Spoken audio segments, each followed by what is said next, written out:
जो class 12th English elective बहुत सारे बच्चों का रिक्वेस्ट आ रहा था कि वीकली टेस्ट 19/9/2024 को जो हुआ है उसका ऑफिशियल आंसर की जारी कर दीजिए और वीडियो के माध्यम से बताइए। तो ऑफिशियल आंसर की जारी हो चुका है और इसका आंसर मैं वीडियो के माध्यम से आप लोगों को बता रहा हूँ। चैनल पर पहली बार है तो ज़रूर सब्सक्राइब कर ले। तो चलिए हम लोग आज कुछ नया सीखते हैं। सबसे पहले ऑब्जेक्टिव क्वेश्चन है आपका, every man in the world wish to live long. मतलब यहाँ पर जो क्वेश्चन कर रहा है, edit the sentence given below, मतलब नीचे दिए गए वाक्यों को संपादित करें। पहला क्वेश्चन कहता है कि इस दुनिया में हर आदमी लंबे समय तक जीने की इच्छा रखता है। तो यहाँ पर आपका जो हो जाएगा वो सही आंसर हो जाएगा सी, इच्छाएं। विशेष मतलब हो जाएगा। दूसरा क्वेश्चन कहता है कोई भी बूढ़ा नहीं होना चाहता है। Nobody want to grow old, तो इसका यहाँ हो जाएगा ग्रो मतलब वृद्धि। आगे जो है रीड द फॉलोइंग एक्सटेंस, मतलब इस कविता के निम्नलिखित उद्धरण को पढ़े और सही उत्तर चुने।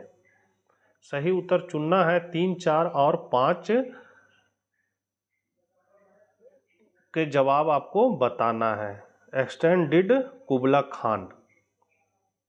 तो यहाँ पर है एक आलीशान आनंद गुम्बद डिक्री जहाँ पवित्र नदी अल्प चलती थी। मनुष्य के लिए माय गुफाओं के माध्यम से एक संलेस समुंदर के नीचे। तो यहाँ पर आपका जो क्वेश्चन बन रहा है तीसरा नंबर कि उपरोक्त पंक्तियाँ किसने लिखी है। तो ये जो पंक्ति जो लिखा हुआ है ये किसने लिखा है, तो इसका सही आंसर हो जाएगा आपका सी, S.T. कोलरिज। चौथा नंबर जो क्वेश्चन कहता है कि उपरोक्त श्लोक में किस नदी के नाम का उल्लेख किया गया है, तो ये अल्प नदी का उल्लेख किया गया है। चौथा का सी हो जाएगा। पांचवा है आपका कुबला खां के सेवकों द्वारा क्या निर्माण किया जाना था, तो एक गुंबद का निर्माण किया जाना था।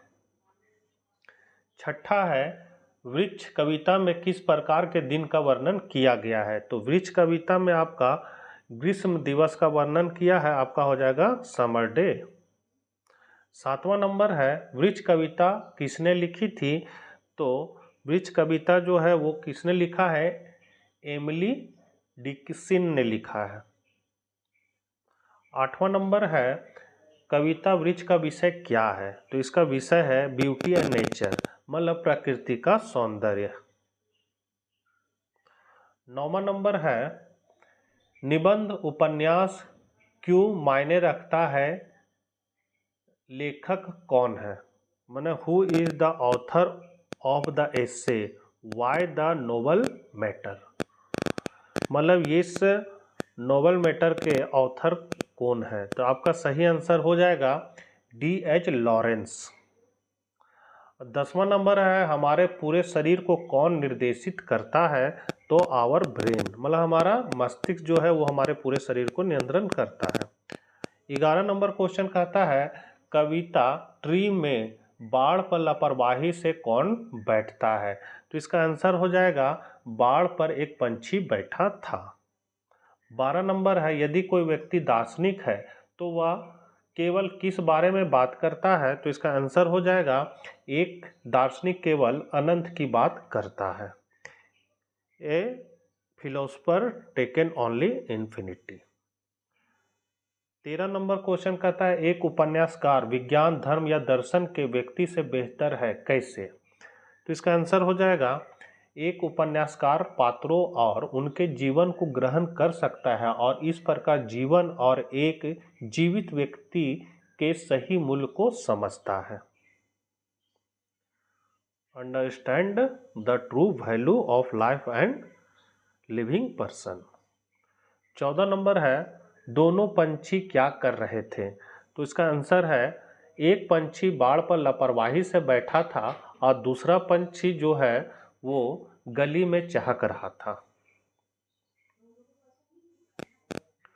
15 नंबर है ग्रीष्म ऋतु की सारंगी से आप क्या समझते हैं, तो इसका आंसर हो जाएगा ये उच्च वेग में हवा की आवाजें हैं या चापलूसी, गुर्राने, चीखने और टूटने जैसा लगता है। ग्रीष्म ऋतु की कीट अपनी ध्वनि उत्पन्न करते हैं, साथ में वे एक धुन की तरह लगते हैं। और लास्ट क्वेश्चन आपका उपन्यास मनुष्य की पूर्णता को कैसे दर्शाता है?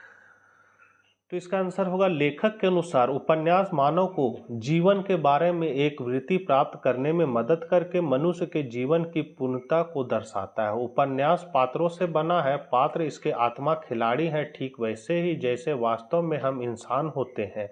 एक उपन्यास पूरी तरह से अपने पात्रों पर आधारित है और पात्र विभिन्न लक्षणों को प्रदर्शित करते हैं। तो बच्चों, ये ऑफिशियल आंसर की है इंग्लिश इलेक्टिव का।